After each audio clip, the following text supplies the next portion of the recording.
Morning guys, Moorhuhn here. The day has come, let's talk Venomess. Today I want to talk about a Venomess crit guide or build. This is the guide for that build, so let's get started. First of all, let's take a look at the overall build. So we are playing Venomess. She's a survivalist and running with twinstrikers. Generally we want to scale crit rating and crit power, so that no matter what we hit the enemy with, we will deal quite a bit of damage. And then we use the twinstrikers to have a defensive melee setup with your blocks or your parries, and with your heavy attacks, which give damage immunity to, well, somewhat survive in closer combat, which can be fairly difficult at times, especially in higher difficulties. Our two setups is the Rose and Thorn setup and the Hush setup, which both are somewhat similar but slightly different. We only swap the weapon here, but the stats change by quite a bit because Hush is a defensive approach, but we talk about that later. So let's take a look at the general playstyle. Overall, you want to utilize your Dagger combo and parries to generate weapon ability. Your abilities generally can clear many enemies, especially your 3-2 combo, which I'll explain later on, and your parries should keep you alive. However, you have to practice this by quite a bit, because unsuccessful parries are very costly and your stamina will be drained very quickly and leave you defenseless, which can be very dangerous. The ultimate generally is used to just clear up enemies when it's ready, because it's not like insane for single target. I mean, it's pretty good for single target. It's but it is a very good group clear, and it doesn't take long to get ready. So generally use it whenever you feel like you want to clear out a pack or a big enemy. For the combo, you should prioritize your parries over your combo finisher, because the combo finisher takes, well, a full combo, and the parry is just as good as generating ability meter for your weapon ability. Then you want to use Venom Thrusters in combination with Vampiric Blast, as I said, the 3-2 combo, because you first of all put a lot of clouds down, and then with the Vampiric Blast you blow all of them up, which deals a lot of burst damage in a quite big area. Also, I do like using multiple rush echoes with the same trigger, like Renegade and Blood Rage of Wool, I think, which both come from a slam down combo or slam heavy attack, so that these just generate a very big burst because all of them trigger at the same time. Then for the weapons, as I said, Rose and Thorn is my first option, and I do think it's a very good option. It is received quite a bit earlier than Hush, and, well, still has a very strong weapon ability, but is a bit worse on the defensive side. Has some health, some mag defense, but overall a very offensive focused dagger. The weapon ability also is pretty good at dealing sustained damage, but doesn't provide any defense. Then Hush is a very interesting option.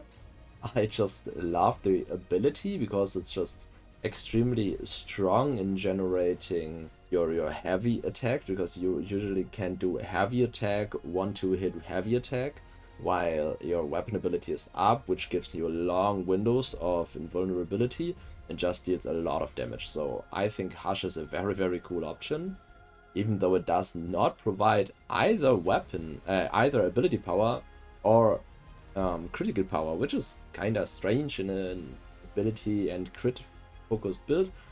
But I think the defensive options or the defensive boosts and the weapon ability are strong enough to still be very usable in a crit build generally. However, it is kind of interesting. Hush also has a lot of break damage, which is quite unusual for daggers, because most of them do not really have break damage at all. But here we have some, and it's, well, it is there. We don't really need all that much, but it's, I mean, better have it than not to have it.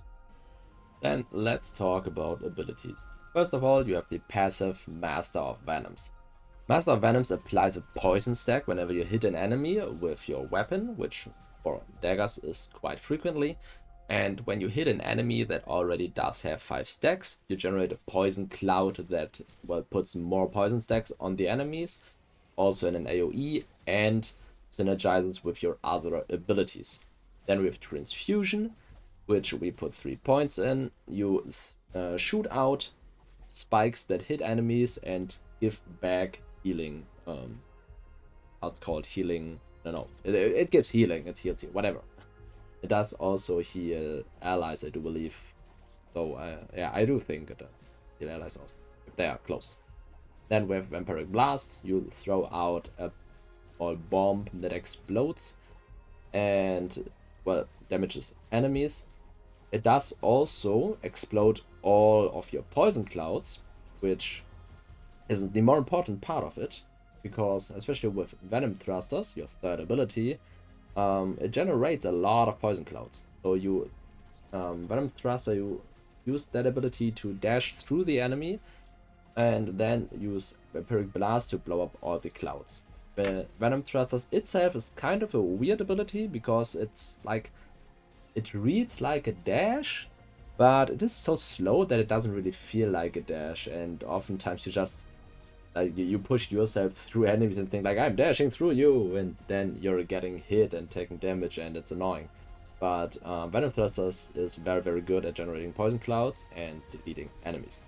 Deep Breath, your ultimate shoots down a big explosion from the sky, which makes one big damage burst and then applies 5 stacks of enhanced venoms to all enemies in the area, which interact with all your other abilities that interact with Master of Venoms anyways. Also, these stacks stack with the Master of Venom stacks, so you can have up to 10 poison stacks. This is pretty good in most situations generally. Just a very strong damage ability, and if you put points into it, it does also heal, but I do not like putting points into the ultimates overall. Then for armor sets, you generally just want to focus on crit rating, crit power, and then something else you have with it, like ability power or life. Some defensive stats can be used as well, but yeah, generally crit values the best.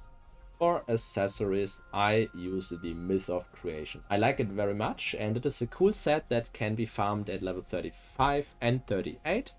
So you can work your way up to better and better versions of the set, which feels quite good in progression sense.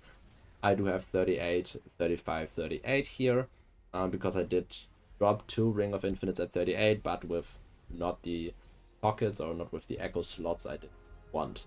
You can farm the sets at Mythic Wormwood, Dark Arbiter, 35, 38 respectively, Mythic Reaver King and Slifer, 35, 38 respectively, and Cola, Reaver, or Arbiter again, 35, 35, 38 respectively set.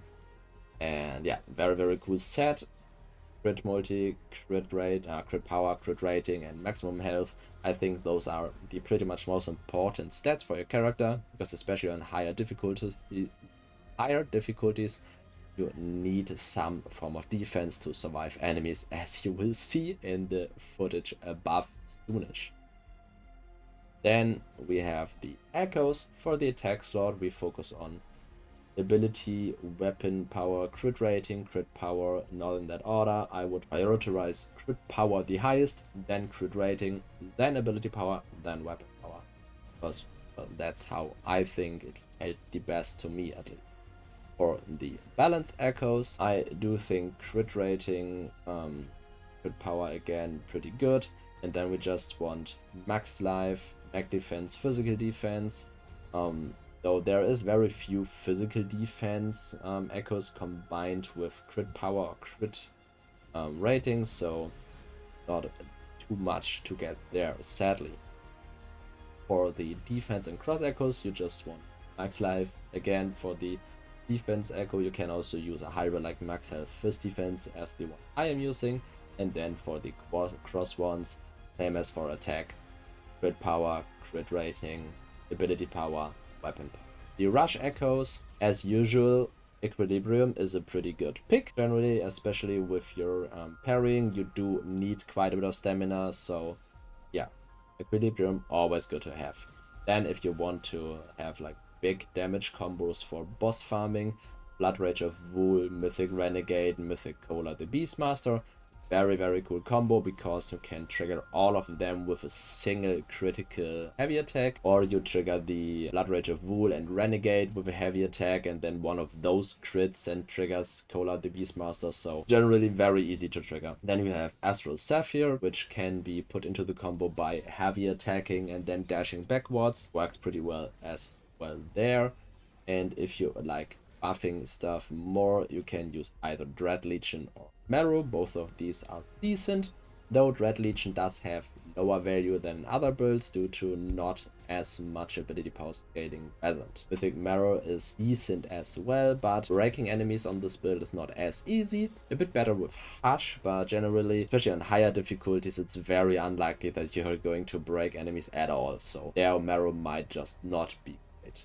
If we're taking a look at the affinities now, we see we are using 16 Instinct and 25 Focus, and getting the perks Deadly Venom to just increase our damage over time, Explosive Venom to make the area clear a little better, Unerring Toxins for higher crit chance.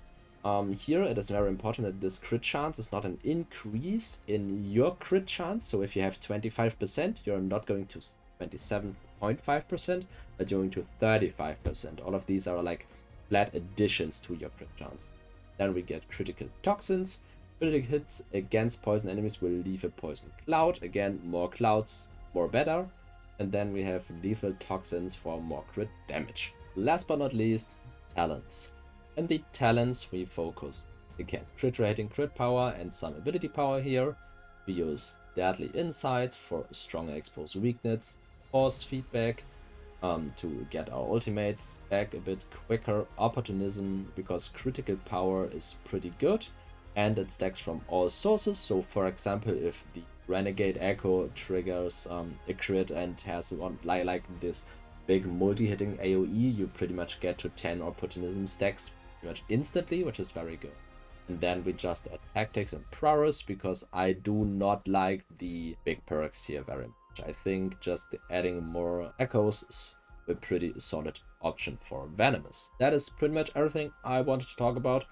So if you have any questions or want to add something yourself, let me know how you play your Venomess. And I say thanks for watching and see you in the next one.